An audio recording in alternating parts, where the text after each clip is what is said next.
So guys, dito tayo ngayon sa aking vlog. Welcome to my vlog. So yan guys, napakita ko lang yung aking white kelso. Yan guys, bagong kuha natin yung white kelso guys para palahin natin. So yan siya guys, itsura niya. Medyo lugon lang. Nag-aano yung balahibo ba. Papalit. Para yan dito guys, ito. Ito naman guys, Boston Roundhead. So, i-cross natin siya dito. Si White Kelso. Dito sa Boston Roundhead yan. Ayan. Quality yan guys. Mga Texas nga pala yan guys. Panglaban. So, parang 2 days. 2 days pa lang ata niya. 3 days. So, yan siya guys. Nakuha natin sa tropa natin. Sa ating kakilala. 1 taon tsaka ano. 1 taon tsaka 5 buwan.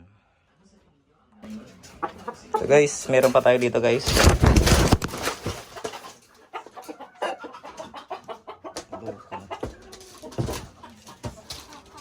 So yan guys, bukod sa may Texas tayo, meron pa tayo dito guys. Ito, medyo madilim eh. Yan. Madilim, tsaka maitim kasi siya guys. Ito yung mga Brahma hen. Yung mga Brahma.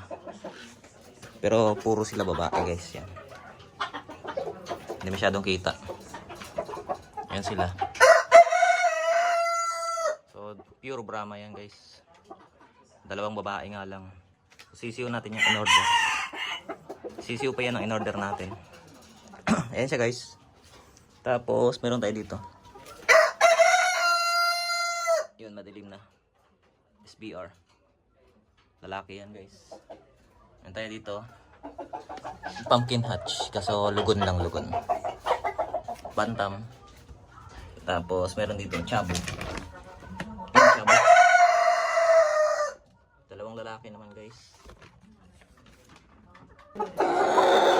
Meron tayo dito yung Brahma Rooster. Yan. So, siya lang mag-isa dyan guys. Higante yan guys. Malaki. Yan. Diyan lang muna siya nakalagay. Tapos binibreed ko yan dito sa ating Brahma. Brahma na hen. Babae. Dito. Yan. Binibreed ko yan siya sa kanya. Yan siya oh. Nangingitlog na yan guys. Ay yung mga itlog nyo. Yun oh. Yun. Yun dun. So yan. Partner. Hiwalay lang kulungan. So, yun lang.